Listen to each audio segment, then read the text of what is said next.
Our world is constantly changing, for better and for worse. As we have discovered more and more about our world, our past and what else is out there, let us count down 3 interesting discoveries you may have missed. So today, here at Unexplained Mysteries, we'll be taking a look at 3 interesting changes for the better.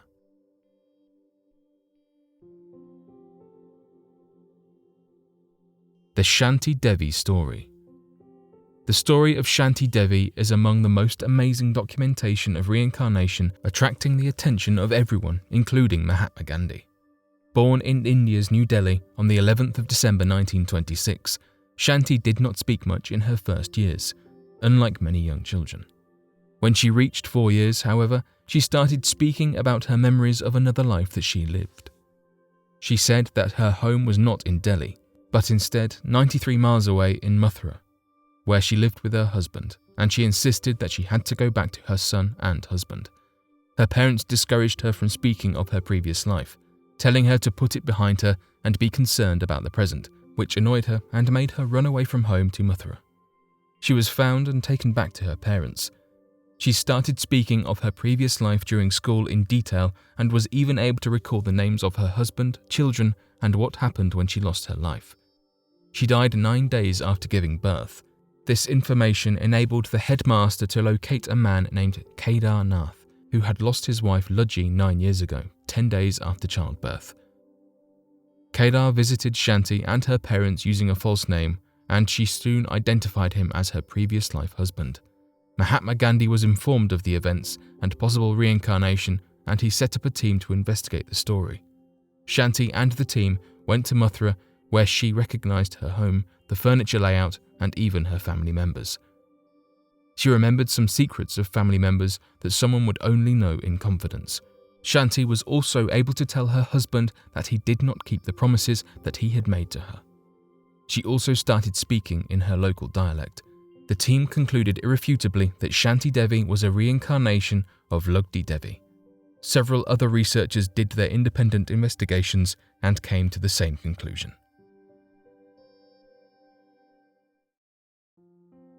Detention Officer Bob Edwards and the Mysterious Mist.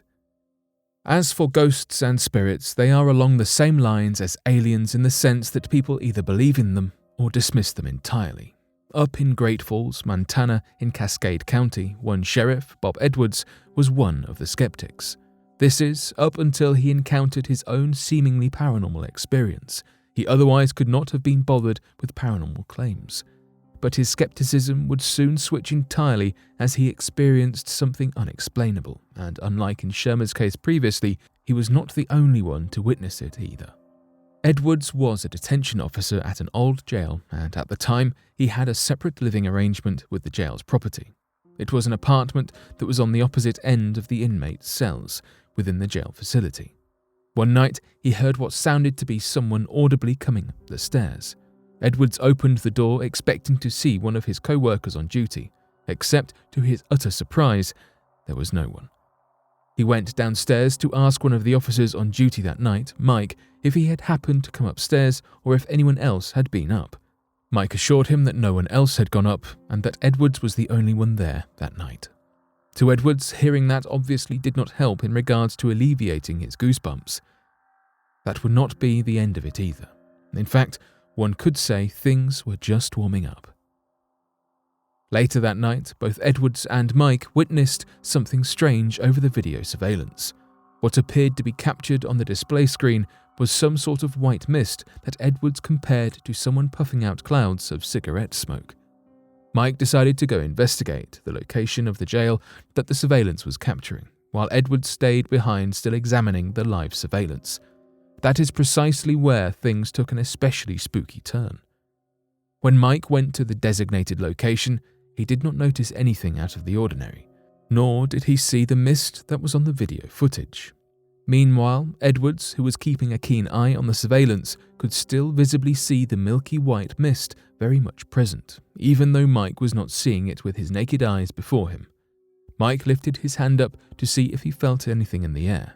As soon as he did that, Edwards saw the mist automatically disappear at the raising of Mike's hand on the screen. That was the last time the mist would be seen, but not the last of strange, questionable occurrences. The jail is said to still experience unexplainable occurrences.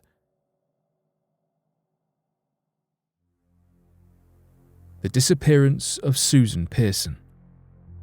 In 1966, a woman by the name of Susan Elizabeth Pearson was last seen in Missoula, Montana, and has not been seen since. Miss Pearson, an American woman from Portland, Oregon, went missing due to mysterious circumstances. She had been a graduate student at the University of Montana and was teaching there as an instructor at the time of her disappearance, days before her doctoral thesis was due. She was last seen by her friends on campus, as she was meant to take her business administration exam but never arrived. Likewise, Susan missed 2 work checks meant for her adding up to $1,200, which were never claimed. Initial searches for the woman were futile, yet when the police checked her apartment, they found it in pristine condition, untouched with not a single sign of struggle. Her car was soon thereafter found completely abandoned in Missoula's business district. Her belongings were still in the car when the police checked it. They found her keys, purse, and other necessities inside, ones that any sane person would never leave unattended. Bones were found in 1970, but were analysed and found to be animal remains. Susan Elizabeth Pearson is one of the oldest missing persons cases Montana has had in the past century.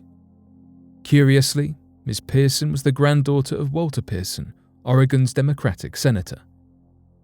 Susan King, who was one of Susan Pearson's friends and a prominent singer at a nightclub, told the police that she had visited her on the night before her sudden disappearance, and that Pearson was in a frantic, nervous state.